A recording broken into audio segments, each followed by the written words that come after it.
Um, the news last week for me was, I mean, there's no word for it. Shit. If I said it was shit, you need to quadruple it and then double it and then It was a double cunt. it. It was awful. It was really awful. And I have been writing poetry almost non-stop. In anger!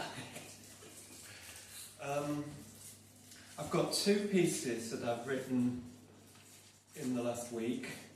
One's very short and one's quite a lot longer. So I'm going to start with the short one. This piece arose from the thought that because of this new legal judgment, I might not be entitled to breast cancer screening anymore because women operate it and they're not, or they can argue that they're not supposed to treat me. And I discovered tonight, talking to someone on WhatsApp, that this is a real issue because a friend of mine was refused a mammogram last week, even though she had an appointment, because she was trans. And when she asked about it, she was lied to, and she was told no, she couldn't make a new appointment. I think she has now got an appointment, and I'm waiting to see how she gets on in about a month's time. It's that awful. It's really that awful. So this is revenge fantasy. Suppose female doctors refuse to treat me. It's okay. The law says I am a man. Suppose I am searched. It's okay. I'm a man. As a man, I can't object to having my tits groped. But one day I'll shock them, collecting my MBE for services rendered. I'll strip topless the king.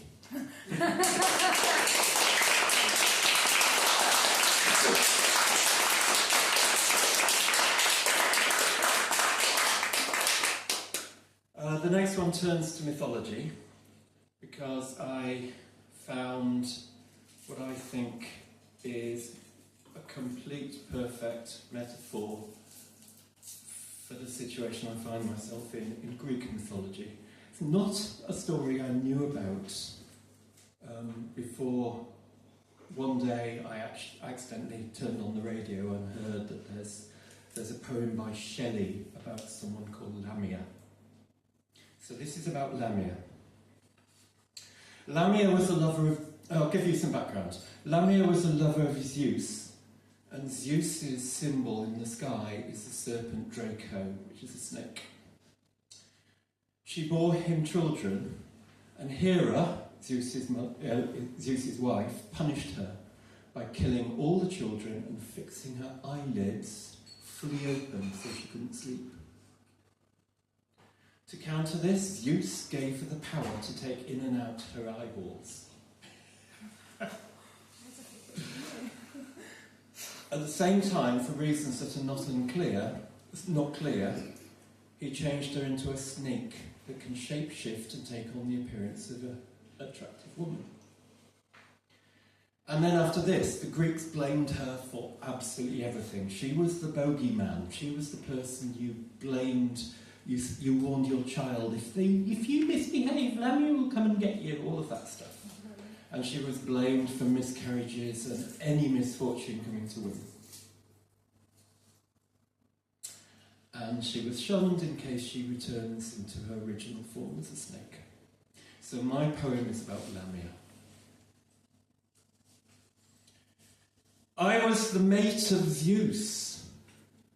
His serpent Draco once knotted around me in love, and the consequence thereof were children which, against the odds, I bore for the king of gods. His Mrs. Hera never forgave. Her venom hit me like a tidal wave. She snatched my children from me. She tortured them, and then she scratched out of me my trust, obliged me to forever lust, sealed the lids of my eyes to be always watchful, always despised, and with tears in my goggle eye, compelled me to forever cry, forced me to never sleep, and for an eternity to weep. My dear children were snatched, punished, tortured, and thrashed, then put out of their misery.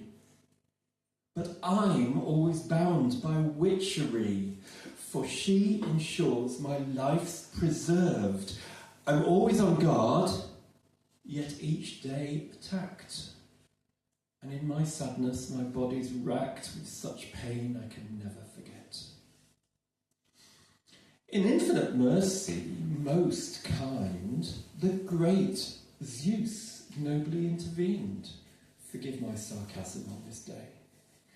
He changed me to a snake so that I may rejoice in him, my lover, and in so doing forever make fealty to him. He plucked out my eyes to grant that I may see dark, and by this mercy I can sleep.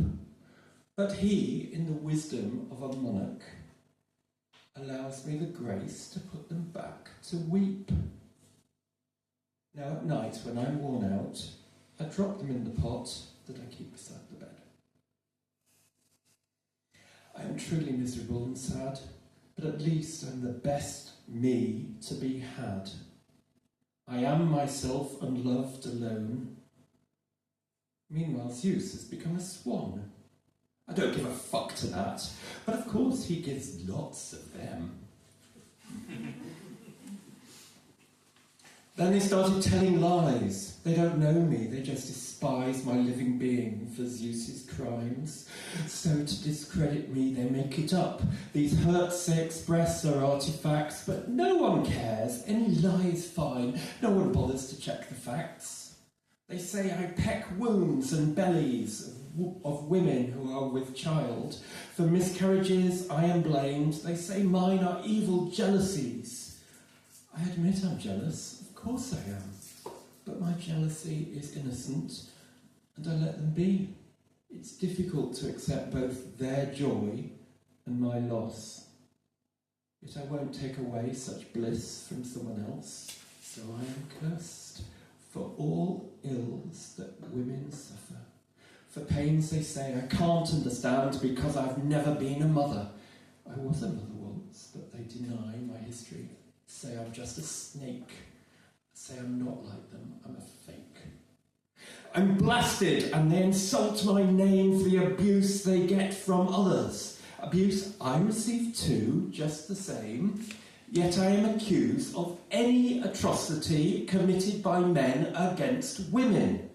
The criminal is bright and fair, and I am a monstrosity, and this proves my guilt, they say.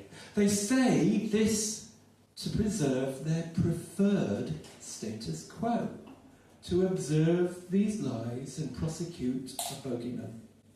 They say I'm not one of them, they say I'm just a fake, that I'm evil and don't love women. They say I can't, for I'm a snake. Yet even a snake such as I can speak truths you can't deny. Truths they don't want to know. I know truths that would hurt them so. I speak of rights women lost years ago. Rights which won't be regained by cursing me. Rights lost through accepting patriarchy. I speak of truths you can't deny, since I was the lover of the King of Gods. For his love I'm forever misunderstood. Through misunderstanding, they so fear me, and to assuage their fear, they will just jeer at me. Yet even a snake such as I can speak truths you can't deny.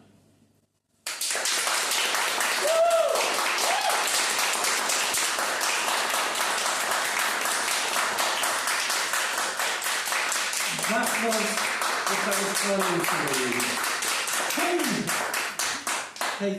Thank you everyone. That's what I was planning to read. Now, my news is, and I must mention it at the absolute minimum, is I've got a book coming out, which will be next week on Amazon. It's very strongly related to some of the things Stephen was reading just now. It is Norse mythology, and it is about the creation myths in Norse mythology. I've researched it really quite carefully. I've been working on this for over 20 years. Yeah? Sorry, is it poetry or... I was just about to say, but yes, it's poetry. It's poetry, because one of the things I have been researching carefully is the poetic form that the Icelanders, particularly, because that's what the extant sources are, the Icelanders used. They used a alliterative poetry, so it doesn't rhyme, it alliterates. It's fairly free in rhythm, but it has certain stresses, and the alliteration should come on the stress, and that's what I've tried to reproduce in English. Yeah. So, would you like me to read a little bit for about 5 minutes? Get on with it! I'm going to read my version of a fairly well-known story where Thor loses his hammer and has to retrieve it from the giant Thrym. Stephen is smiling, he knows this story. Does anyone else know this story? You do? Yes, a couple of others. Brilliant. Where Thor loses his hammer and he has to go to Thrym to get it back. Oh, Yes. yes. Once thirst Thrym, Thor's hammer he stole, marvellous mallet Mjolnir. All exchanges they offered for it he declined, save Brisingamen and Freyr as bride. To give up the girl, the gods were afraid. She couldn't consort with the cur, but to recover Mjolnir was most moot. Peace needed protection. Called they the gods a council to confer, Asgard ought to be defended. Looked they at Loki, blamed for the loss caused by calculating cunning.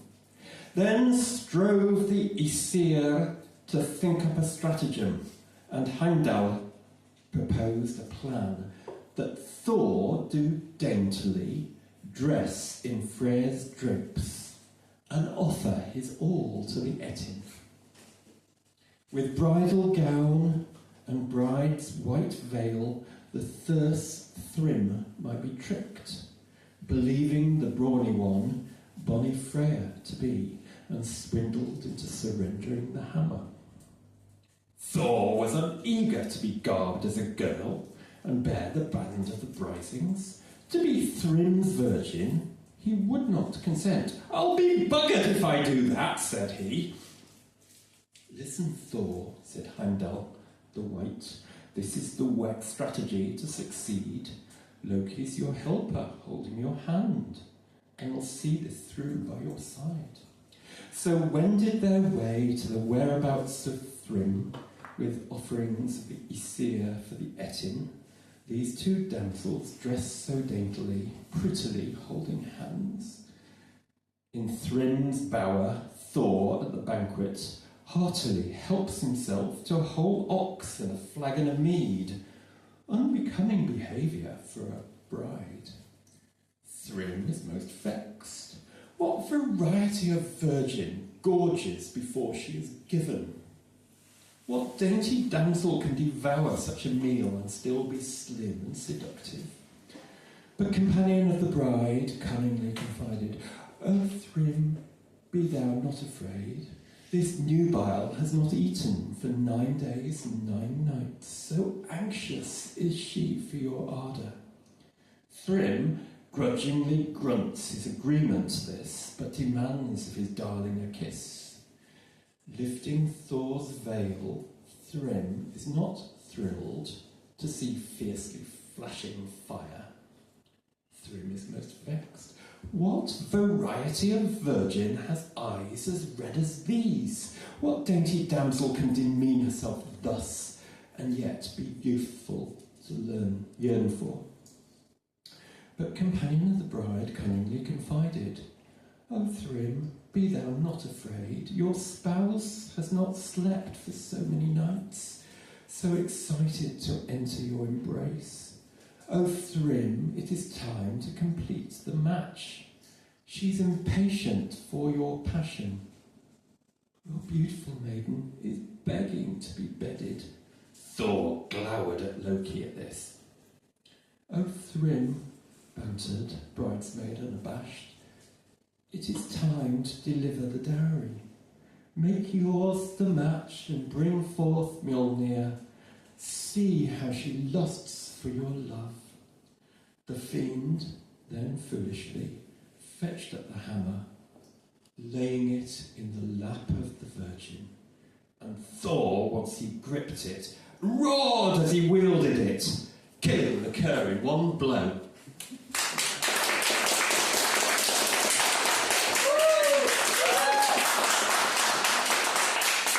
This is the proof of the book.